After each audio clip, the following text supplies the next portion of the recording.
Հաստաբանական խմբի անդամ Մարինե Ֆարմանյանն է, Տիկին Ֆարմանյան, նախ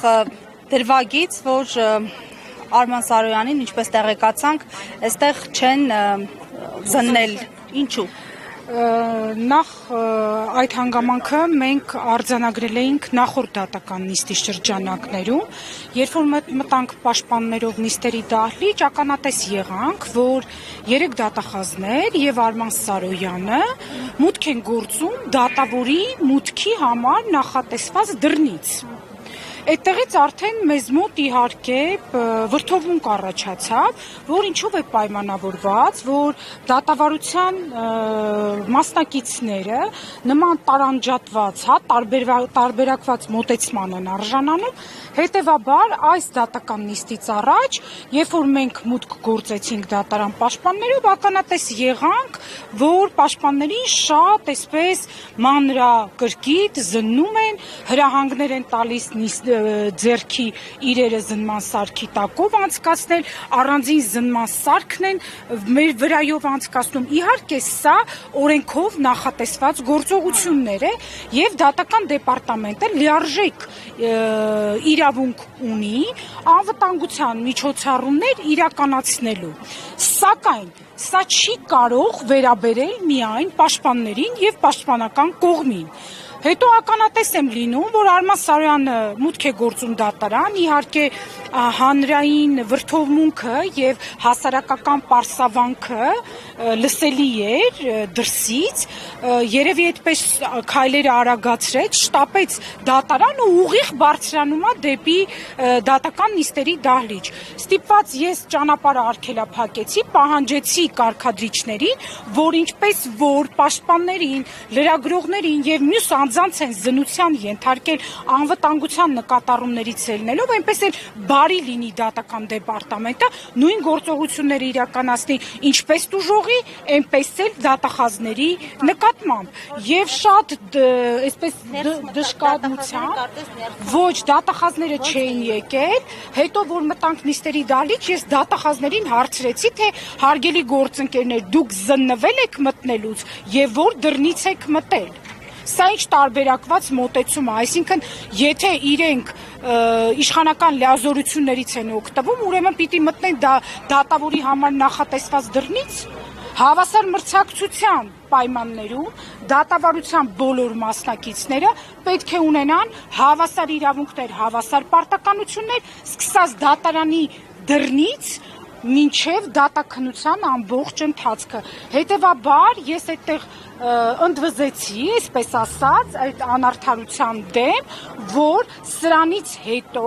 որևէ մեկը իր մտքով չանցկացնի, որ պաշտպանների նկատմամբ կարող են զնության ավելորդ գործողություններ իրականացվել, իսկ դրանք ավելորդ գործողություններ են, որովհետև մեր ձեռքին որևէ բան չկա եւ այդպես մարմնի վրա այդ զնության սարքը անցկացնելով իրենք դեմոնստրատիվ ցույց են տալիս, որ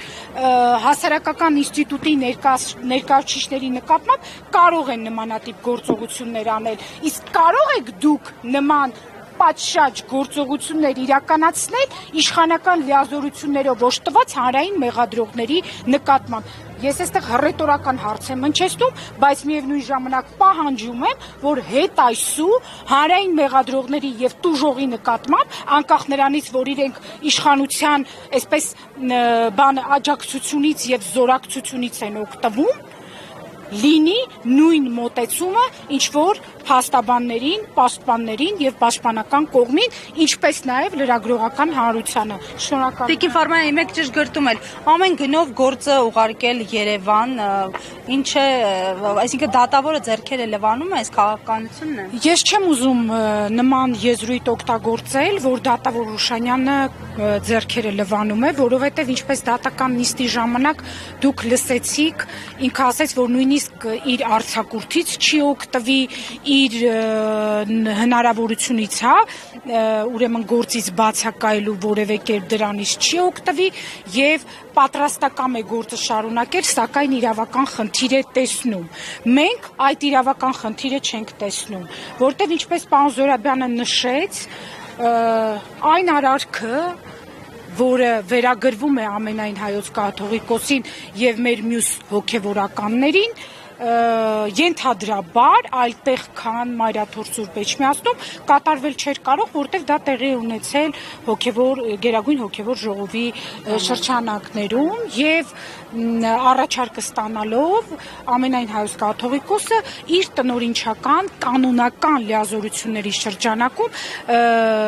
կարգալույծ է հռչակել տուժող հռչակված Արման Սարոյանին, ես իրեն որպես տուժող էլ դժվար եմ տեսնում, որտեղ այստեղ ես նույնիսկ եւ մեր ամբողջ թիմը որևէ քրեական գործին, քրեական վարույթին մոտ որևէ իրավական կապ չենք տեսնում, դրա համար այսպես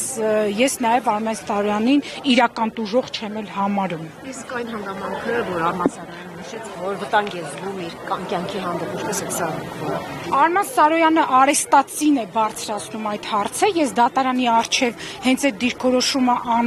հայտնելու հնարավորություն ունեցա, որևէ վտանգ նրան չի սպառնում, այլ նրա նկատմամբ տեղի է ունենում իրավաչափ հասարակական պարսավանք։ Իսկ այդ հասարակական պարսավանքը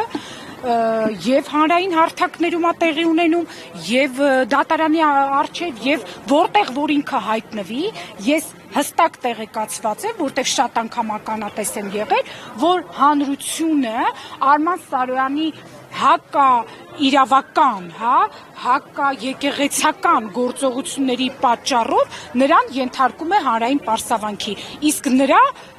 անձին հաստատապես որևէ վտանգ չի սպառնում։ Հետևաբար Արման Սարոյանի այդ դիրքորոշումը մտածածին էր, ինչը որ դատավոր Ռուշանյանի կողմից իրավաչափորեն այդ միջնորդությունը մերժվեց եւ ինչը որ արձանագրվեց, որ նրա նկատմամբ անվտանգության նույնիսկ միջոցի հարց չի կարող առաջանալ, հետևաբար Արման Սարոյանը ուղղակի հերթական մերձիշխանական, այսպես կիսաբեմադրությունն է ներկայացնում ինձ համար Արման Սարոյանի եւ նրա նման հակաեկեղեցական գործունեություն իրականացնող անձանց գործողությունները ես կարող եմ որակել որպես կիսաբեմադրություն ի աջակցություն իշխանությունների։